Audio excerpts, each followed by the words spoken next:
Hello and welcome back to part 16 of the CardRPG Scriptable Objects tutorial for Unity. My name is Krasenstein, and we are going to be working today on setting up the end match UI. So what happens when you kill an enemy? This screen will appear, and you'll have a choice of 3 different cards to pick from to add to your deck, and a new enemy will spawn, and the game will start over. So you'll be able to build your deck as you go. So we're going to click anywhere, right-click anywhere, and click New UI Canvas. So we're going to make another canvas. We can just drag it right up here where the other canvases are. Canvi. Canvi. We're going to rename this canvas End Match UI. We're going to change constant pixel size to scale with screen size, 1920 1080, because that's the reference size that our game is currently in. If you had it at a different reference size, like 640 by 360, you would reference that as well so that everything works in your editor, and when you export it, everything plays correctly still. We're also going to match width and height at 0.5.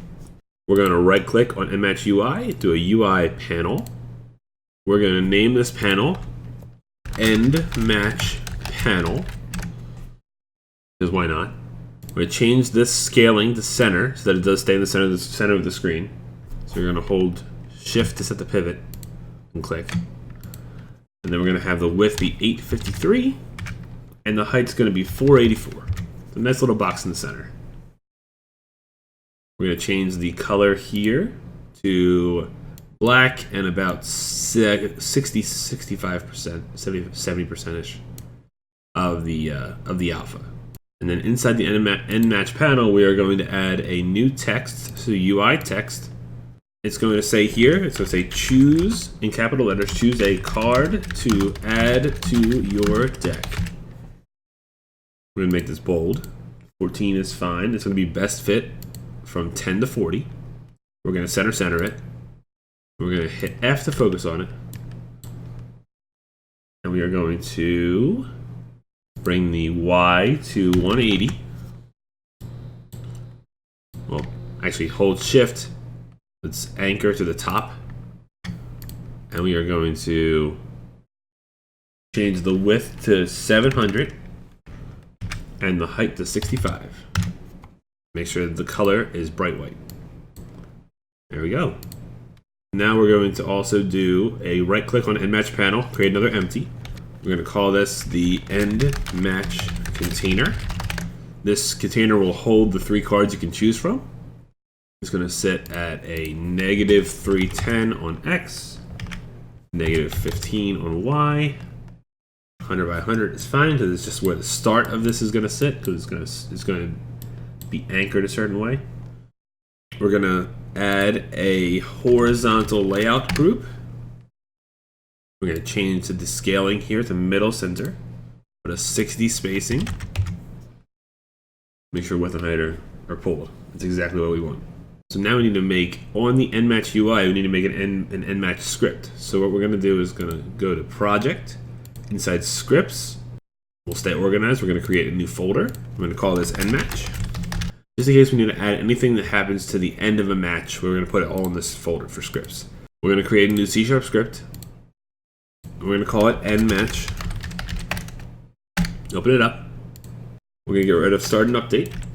We're going to have a public transform called Card Container, which is that container that we created for the End Match UI. We're going to have an on enable, private void on enable. So the End Match will be off by default. It will be inactive. When you kill an enemy, we'll turn this on, and this on enable will trigger every single time. So we do game manager .change state. GameStates.endMatch is the first thing we want to do in there. So now we're going to do a reverse for loop to see what cards exist currently in this container, because it wouldn't have been erased from the last time because we're just disabling it. So we're going to do for loop with 2 R's, tab. We're going to hit tab once on the I. It'll be card manager .instance cardholder container .child count -1. Hit enter. We'll do card manager .instance .discard card. Card manager instance cardholder container .get child I Get component card. Right, so now we need to discard the cards from this list and put new cards in. Now we're going to make a private list inside here called card data and call all cards equal to new list. So quick populate it. All cards dot add range, and it's card manager instance all cards that exist. So now all cards, this little guy right here, is all the cards in the game that you've ever created. We're going to run another for loop. For tab. I equals 0, I less than 3. We only want to have 3 cards appear. Right, so 0, 1, and 2, 3 different cards will appear. The fourth time it runs will not happen. We'll do a game object, G equals instantiate card manager dot instance new card prefab into card container. We're going to then also take in, we're also then going to do an integer called R. It's going to be random.range. And that'll be 0 to all cards.count. So now we're going to grab a number based on how many cards exist. So if there's 80 cards you guys have, this might pick number 59. Right? G.getComponent card data equals all cards R. We also then need to all cards dot remove at space R. So what this is saying is, hey, get all the cards that could possibly exist, but we want to make a copy of that list. Then we're going to run this for loop 3 times. We're going to create a card, put it in that container, pick a random number of all the cards that do exist, that exist, set this card to that card. It'll then fill its information. And then we're going to remove it from the possible choices of this random number every time. So you cannot get a duplicate. So you can't pick from 3 of the stab card. Right? It'll be 3 different cards you can pick from. We also need an undisable. Right? And what happens on disable? So private void on disable. And inside on disable, for reverse tab, we're going to do card container dot child count -1. And inside there, we're just going to destroy card container dot get child I dot game object. And we will change the state of the game back to combat. That's the entire end match script. That is it. Nothing really that special.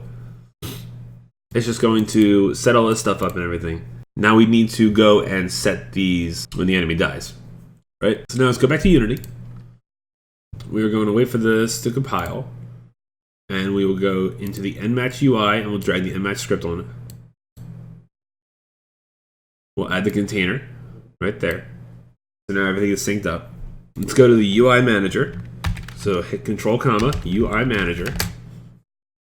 We're going to add a new game object, public game object called end match go, which is the end match game object. We don't have to add anything in the script here. It'll be called from outside the script.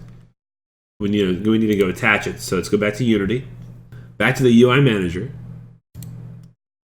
And we have to attach the end match game object, which is this UI game object, to the UI manager. Now we can actually turn this one off because it has to stay off. It has to start off, right? Then it turns on. Cards are picked. You pick a card, it turns itself back off. So back into the scripts again. So let's go to the enemy script. If you don't have it up here, you can hit Control and comma to make it appear. We're going to hit this little tab right here. Find the handle health section of the enemy script. You can also hit Control comma, type handle health, and then it's the only one that appears. You hit enter and it shows right here as well. So we have if current HP is less than or equal to 0, current HP is 0, destroy object, show end match screen. Right? So that's UI manager, instance, end match game object. That's set active, true. And because we have it on enable in the end match script, it will start processing the stuff it needs to do. Let's go into the card script. So now we need to do we have to set up a switch inside these card data types, in order for the information to show correctly. So in here, we check to see if the letter X appears in the description of the card. We have to hit enter right above where it says strength.toString, do switch, tab. We're going to do game manager, instance, current state. Hit tab, hit enter twice, delete default, and we're going to bring strength.toString. We're going to bring strength.toString up into end match. Strength has not been modified yet in combat. We'll just keep it the same right now. We have to go back and polish this. For what happens when the enemy has vulnerability, the enemy has, or when you have more might, or when the enemy, or when you're frail and your cards do less block damage, it'll show it in the cards. Let's go down as well. Same thing here in defense. We're going to do another switch tab. So inside this two upper, game manager, instance, current state, remove default. You can hold Alt, and if you push up and down when you highlight a line, you can get it to appear. You can get it to move. You can get it to move around wherever you want. So we can do that way. Then you copy paste, move these around as well. And we're setting this up for when we're ready for having things happen in combat. Item and boost do not have these changes because it's hard for these to get any kind of updates. It's hard for you to have some kind of thing that increases your card draw by 1. You could add that. You would just do the same thing where you have a switch case, and when your card draw is increased by 1, you would change what this temp I is here. Let's go to the use card section of the card script. Inside end match, there's stuff needs to happen. Reset combat, add new card to deck. Right? We don't have the reset combat section done yet. We will add that. So right here in the add new cards to deck section is card manager, instance, current available cards, .add this .card data. So we're going to add this to our cards we currently have. That's all that is. We're going to make sure we hit a return here so that it doesn't actually run through the combat one as well. Also, in the reset combat section, we're gonna just pre-fill this here. Start card routine. We're gonna start a card manager .instance .reset combat with new deck. So now we need to go into the card manager. We'll double click this to copy it. And we're gonna go into the card manager. So click on card manager F12. So after start, we're gonna just add another script right here. It's an IE numerator. And we'll paste that, reset combat with new deck. And it will be, first off, we're going to do a yield return null. And we're going to do if draw container .child count is greater than 0. Do a for loop, reverse for loop. And we'll do draw container .child count. Destroy the entire draw container. Well, all the children in the draw container. .key object. Yield return null. So you want to start the deck fresh, right? You want to do the same thing for the discard container. So we're just going to copy this. Let me change this discard container and just paste the ones in where it needs to go. Now we're going to do a int r equals random.range from 0 to enemy manager instance enemy dictionary .count. We're going to pick a new enemy to play against. Also, if effects manager instance player status container .child count is greater than 0, we can make sure that all of our effects are gone too. Or you could have them. You could always effectively skip this one if you want to, and have effects persist between monsters. So do another double for loop or a reverse for loop, for tab. It's going to be combat manager dot instance dot current status effects dot count -1. We'll do effects manager instance remove status, and it's going to ask where it's coming from. It's effects manager instance player status container dot get child I dot view object. We'll also take combat manager dot instance dot current status effects lengths dot remove at I, and also combat manager instance current status effects dot remove at I. Now we have everything erased for a new fight, and new card added to your deck as well. So now enemy manager instance spawn enemy. You're going to start a coroutine. It's going to be trinkets manager dot instance dot check for starting combat trinkets. We'll set the end match game object to false. So turn it off. Is starting draw equals true, followed by load deck. Okay, so I also went through and deleted the enemy from the. So let's also go through and delete the old enemy, because he will show up when he's ready. Right? When we hit the play button, there'll be an enemy that spawns. Right? So we're still working on a couple things we gotta fix with polish and stuff like that. So this debuff, or this curse, will not actually show up here. Right? So let's smack the enemy, and we will just aerial flip and turn. Everything does work, right? It seems to really work well. Smack again, aerial flip to block the 5 damage, and turn. His vulnerability does not go away, which is interesting. And we smack again. New card, choose a card to add to a deck. Let's pick another smack. We pick another smack. We have an issue. There's 2 enemies. We have to go through and delete one of the enemies. How do we do that? Let's go back into our scripts, back into the enemy script. We're back into the card manager, sorry. And we're going to delete the spawn enemy in the reset combat with new deck. Because what load deck does is it does spawn an enemy. Load deck spawns an enemy by itself. So when the deck gets loaded, a new enemy appears. So now this should, fingers crossed, this should work. Let's test it real fast.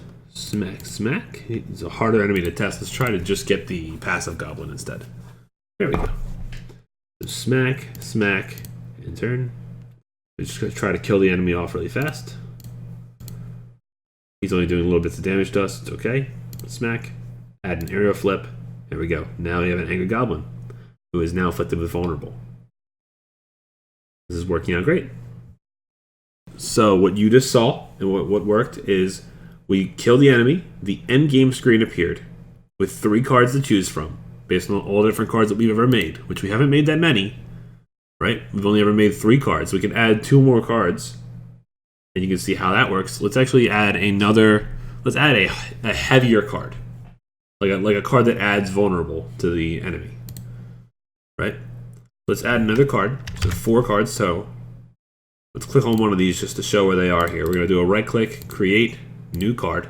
We're going to call this card Devastating Blow. So card name is Devastating Blow. Right? It's an attack card. Its card stamina is 2. Card description. We'll say deal X damage and enemy vulnerable 1. That means the enemy's vulnerable for 1 turn. So, strength 3. Actually, we'll make vulnerable 2. We'll make the enemy vulnerable for 2 turns. Strength is 3. So it effectively does 3 damage to start off, right? We need to actually add in card effects. That when we add this in the next video, but now you can see when we add in this new card, Devastating Blow, when we hit play here, we don't have a Devastating Blow in our deck. So we can see that we might be able to get Devastating Blow as a card right here. just says devastating because we don't actually have the text set up to best fit. But we go full screen here.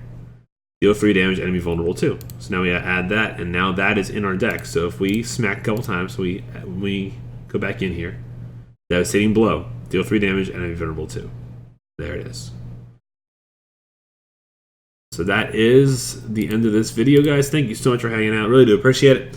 We will be working next time on the video. We will be adding some polish, and we'll be filling out a couple things like adding some card effects in to the cards so that they actually do stuff. So we'll make the game look nice and work even better than it does right now. So if you like this video, definitely hit the like button. If you really like it, hit the subscribe button. I really do appreciate it. But until next time, guys, thank you so much. Have a good one. Peace out.